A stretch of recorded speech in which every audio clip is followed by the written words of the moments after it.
Salut tout le monde, c'est Franck, et oui, je ne l'avais pas prévu, mais on va bien reparler de l'Apple Watch. J'ai fait plusieurs vidéos sur l'Apple Watch et je vous en ai dit beaucoup de bien. Dans mes 2 premières vidéos, je vous avais dit que je trouvais pas ça indispensable comme objet de base.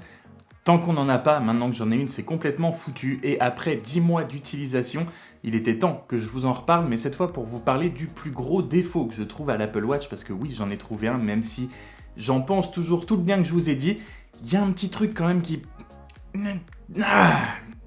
Les 3 façons d'interagir avec une Apple Watch dans l'ordre d'importance pour moi sont en premier Siri, en deuxième le pavé tactile et en troisième la couronne. Et c'est bien le problème, c'est cet ordre-là, puisque pour moi le plus gros problème de l'Apple Watch, c'est Siri. Siri, ça a toujours été le plus gros sujet de controverse chez les fans d'Apple et dans le monde de la tech en général quand on parle de ce genre de produit.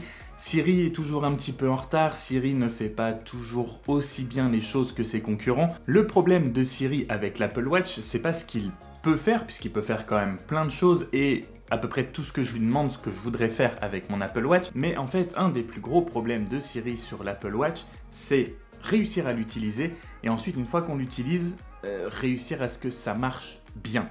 C'est ça le plus gros problème. Parce que pour réussir à utiliser Siri sur l'Apple Watch, on a 3 méthodes. Soit on lève le poignet et on parle, et la Siri se déclenche automatiquement.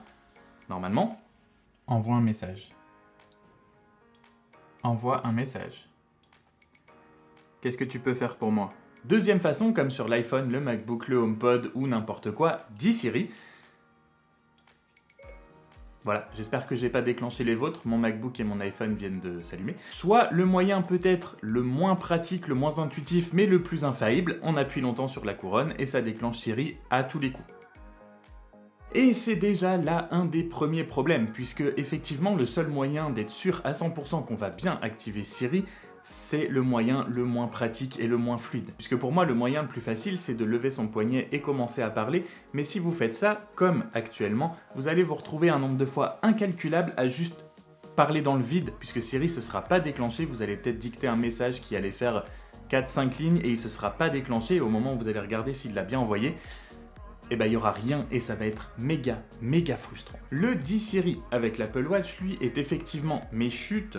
Donc ça, c'est plus efficace, mais c'est encore pas non plus extraordinaire, c'est pas complètement infaillible. Si on a une main prise, on pourra pas forcément appuyer sur la couronne et donc on va se retrouver à se dire bon bah tant pis, je le ferai avec mon téléphone quand je serai arrivé. Et du coup, la montre perd un petit peu de son intérêt premier. Et donc ça, c'est uniquement la première partie du problème, puisque une fois qu'on a réussi à l'invoquer par un des 3 moyens que j'ai cités avant, celui que vous préférez, il va falloir que Siri soit disponible. Et si ça, durant les dernières semaines, voire peut-être le dernier mois et demi, ça m'est beaucoup moins arrivé qu'avant. Durant les premiers mois, une fois que j'avais réussi à invoquer Siri pour lui dire quelque chose, encore fallait-il qu'il puisse marcher. Et là, je ne sais pas du tout d'où vient ce problème. Je me suis retrouvé, je ne sais pas combien de fois, à vouloir utiliser Siri et juste qu'il me dise « Désolé, je ne suis pas disponible pour le moment » ou « Réessayer un petit peu plus tard » ou « Désolé, je ne peux pas faire ça pour l'instant ». Je captais la 4G normalement, je pouvais recevoir mes notifications, je pouvais tout faire, sauf utiliser Siri qui me disait « Désolé, je ne suis pas disponible pour l'instant ». Donc déjà que par moment, pour réussir à invoquer Siri, c'est une galère, mais en plus quand on réussit, des fois ça marche pas. Je suis désolé. Donc c'est pas non plus forcément à chaque fois, mais ça m'est arrivé quand même assez régulièrement pour que ce soit quelque chose qui devienne vraiment frustrant et que je me demande à chaque fois que j'allais l'utiliser, est-ce que cette fois-là il va marcher ou pas? Et ça m'a pas non plus arrêté d'utiliser Siri sur la montre, puisque pour moi ça reste quand même mon moyen d'interaction préféré avec ma montre pour dicter mes messages, pour faire n'importe quoi. Mais maintenant qu'on a réussi à le solliciter, maintenant qu'il est allumé, qu'il nous écoute, encore va-t-il falloir qu'il nous comprenne. Et là c'est pas gagné. Parce que oui, Siri, en termes d'utilisation de ce qu'il peut faire, les actions qu'il peut nous permettre de faire, j'ai pas grand chose à lui reprocher, il me met mes timers, il me met des rappels, il dicte mes messages, je peux mettre de la musique, je peux monter le son, tout ça. En termes de ce qu'il peut faire, tout va très bien. En termes de comprendre ce que je lui demande de faire,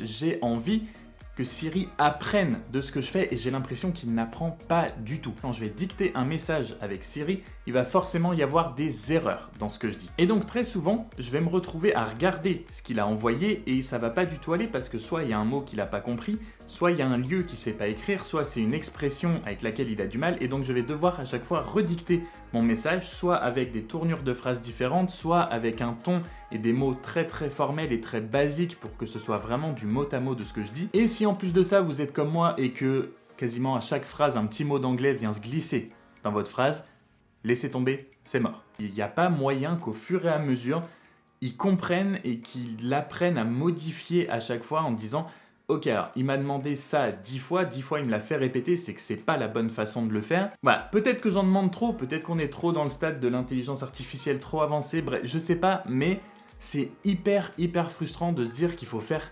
extrêmement attention à ce qu'on dit quand on veut dicter quelque chose avec Siri. Et enfin, même quand je parlais de glisser des mots en anglais dans ces phrases, quand on veut demander de la musique en anglais, ça va encore parce que c'est des artistes connus, mais dès qu'on va demander un titre de chanson, si on n'a pas un accent extrêmement incroyable ou qu'on fait une petite faute de prononciation ou quoi, c'est mort, il vous donnera pas votre chanson, c'est juste impossible. Encore à la limite, l'anglais, je peux comprendre. J'ai programmé ma montre, mon téléphone, tout ça est programmé en français, il a donc le dictionnaire français. Je peux comprendre que ça passe pas. Mais vous vous souvenez de l'intro de cette vidéo, les toutes premières secondes où vous voyez la montre? J'ai dû répéter ce texte-là facile, mais très facile, entre 10 et 15 fois, parce que soit il y a des mots qu'il ne comprenait pas, alors que c'est des mots tout à fait français, j'ai articulé le plus possible que je pouvais, soit il faisait des fautes. Par exemple, j'avais dit je vais le laisser s'expliquer, S' expliquer, il ne connaît pas. Impossible, il ne me l'a jamais écrit. Et quand il l'écrivait, il faisait des fautes, puisqu'il disait expliquer et au lieu de ER, par exemple. C'est juste pas possible, et ça, c'est juste quand il comprenait le texte, parce que le nombre de fois où il m'a coupé pour me répondre avant que j'ai fini de parler, ou qu'il retranscrivait les mauvais mots, par exemple abonne-toi à la fin, il me l'a même des fois écrit A, bonne, B-O-2-N-E, toi, plus loin, en 3 mots. Enfin, voilà, c'est ce genre de choses qui est absolument frustrant et qui fait qu'utiliser Siri avec l'Apple Watch, des fois, ça peut être une galère sans nom et c'est vraiment pour moi le plus gros défaut de l'Apple Watch parce que c'est comme ça que je m'en sers le plus et que ça marche pas exactement comme je voudrais et que ça marche pas à 100%. Et du coup, ça en fait parfois vraiment un objet super frustrant à utiliser et ça donne même des fois envie de pas utiliser sa watch pour faire quelque chose parce qu'on sait que au lieu de passer 30 secondes à taper sur son iPhone un message, on va mettre 10 minutes à l'envoyer parce qu'il faudra le répéter 5-6 fois quoi. Et honnêtement, oui c'est frustrant parfois, oui c'est quand même un gros défaut. Non, ça ne m'a jamais dégoûté d'avoir mon Apple Watch. Surtout, ça ne m'empêche pas de penser que ma watch est un des meilleurs achats que j'ai fait durant les dernières années. J'en suis extrêmement content. J'ai passé une journée sans... j'ai passé un peu moins d'une journée sans l'utiliser l'autre jour. J'avais vraiment l'impression qu'il me manquait quelque chose. C'était vraiment... c'était dur. Il faudrait que j'essaye de faire une journée ou une semaine sans mon Apple Watch. Est-ce que ça vous intéresserait une semaine sans mon... Une semaine, ça fait beaucoup. Quelques jours comme ça, sans utiliser mon Apple Watch, que je vous dise si vraiment du coup je ressens le manque, si ça change vraiment quelque chose ou pas. Dites-moi si ça vous intéresse dans les commentaires parce que ça pourrait être sympa. Bref, j'espère que cette vidéo vous aura plu. Si vous avez une Apple Watch, peu importe sa version, dites-moi vous quel est votre plus gros défaut pour vous, pour l'Apple Watch. Ce sera donc tout pour moi pour aujourd'hui. J'espère que cette vidéo vous a plu. Si c'est le cas, que tu es tombé par hasard sur cette vidéo, n'hésite pas à t'abonner avant de partir. Ça fait toujours plaisir, je t'assure. Et moi, je vous dis à bientôt pour une prochaine vidéo. Salut!